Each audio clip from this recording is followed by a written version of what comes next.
একান্নটা শাড়ি পেয়েছিল মেয়েটা। অষ্টমঙ্গলায় ফিরে এসে আরো 6টা। এত শাড়ি একসঙ্গে সে জীবনে দেখেনি।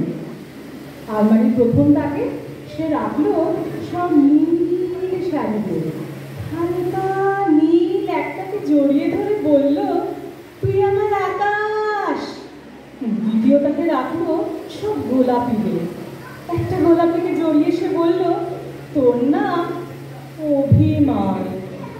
তৃতীয়টাকে 3টে ময়ূর, যেন 3 দিক থেকে ছুটে আসা সুর।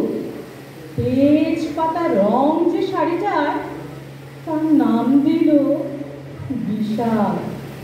সারা বছর সে শুধু শাড়ি উপহার পেল। এত শাড়ি সে এক জীবনে কি করে পরবে? কিন্তু বছর যেতে না যেতেই ঘটে গেল সেই ঘটনাটা। সন্ধ্যের মুখে মেয়েটি বেরিয়েছিল স্বামীর সঙ্গে চাইনিজ খেতে। কাপড়ে মুখ বাঁধা 3টি ছেলে এসে দাঁড়ালো। স্বামীর তলপেটে ঢুকে গেল 12 ইঞ্চি। উপর থেকে নিচে, নিচে থেকে ডান দিকে, যাকে বলে পড়ে রইল খাবার। চিনি ফ্রিজ থেকে কখনো ধোয়া উঠছে। এর নাম রাজনীতি, বলেছিল পাড়ার লোকেরা। বিয়েতে 51টা শাড়ি পেয়েছিল মেয়েটা। অষ্টমঙ্গলায় ফিরে এসে আরো 6টা। একদিন দুপুরে শাশুড়ি ঘুমিয়ে সমস্ত শাড়ি বের করে ছতানার বারান্দা থেকে উড়িয়ে দিল নিচের পৃথিবীতে। শাশুড়ি পরিয়ে দিয়েছেন তাকে সাদা থান।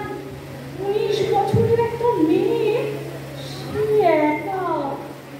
কিন্তু সেই থানও এক ঝটকায় খুলে নিল 3জন। পাড়ার মোড়ে একটা শুদ্ধ নগ্ন বিধবা মেয়ে দৌড়াচ্ছে আর চিৎকার করছে, বাঁচাও বাঁচাও বাঁচাও। পেছনে 3জন, সে কি উল্লাস! নির্বাক পাড়ার লোকেরা। বিয়েতে 51টা শাড়ি পেয়েছিল মেয়েটা।